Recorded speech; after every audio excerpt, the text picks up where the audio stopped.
When the Atlanta Falcons traded superstar wide receiver Julio Jones to the Tennessee Titans over the weekend, everyone was thinking, okay, Tennessee GM John Robinson, I mean, they ponied up at least a one, right, for the 32-year-old future first ballot Hall of Famer, the dude who would have been Super Bowl MVP if 28-3 didn't happen. And then the trade comp came out, a second and a future fourth and a sixth. And fans were like, that's it?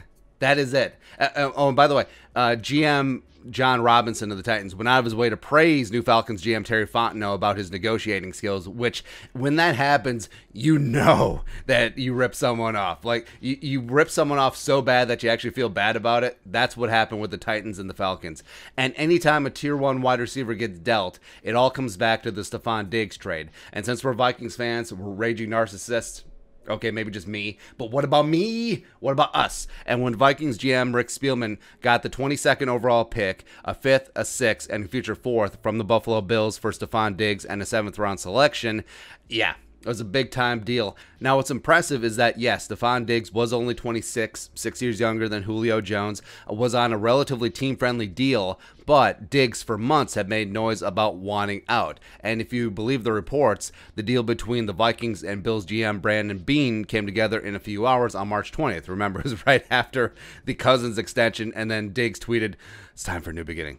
And then it all just came together. And what's even more impressive is that the Vikings got all of that cheddar, all of those picks, after DeAndre Hopkins was basically given away for nothing to the Cardinals a few days earlier. So the market was set, and then Spielman reset it.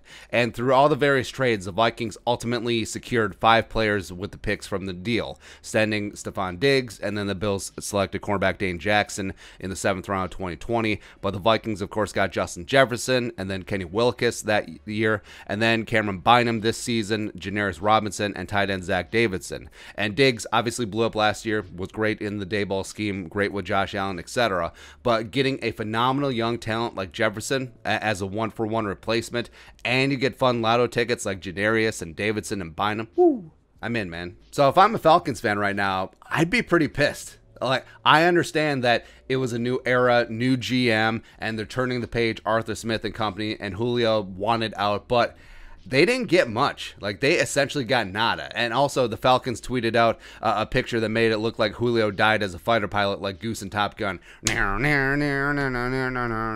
Plus, it's after the draft, so all the picks are indeed future picks, so they can't help the team this year. And it's just like, great. So, are we kaput this season? Are we? Like, I understand I love Calvin Ridley and Kyle Pitts, who is basically the one-for-one replacement for Julio in the red zone, even though they never threw to Julio in the red zone. Not that I'm bitter as a fantasy football guy, but whatever. But the Titans got a steal, and they know it. And the Titans are scary now, man. Absolutely love that offense. Maybe the Vikings will see them in the Super Bowl. But, again, all roads lead back to praising Spielman and the Briz. That's what happens. But your thoughts? Julio Jones trade, making the Stefon Diggs trade look pretty damn good. Let us know in the comment section below. Subscribe for daily Vikings takes. Want to support that work? Post on the Venmo. Until next time. Skol. Production value.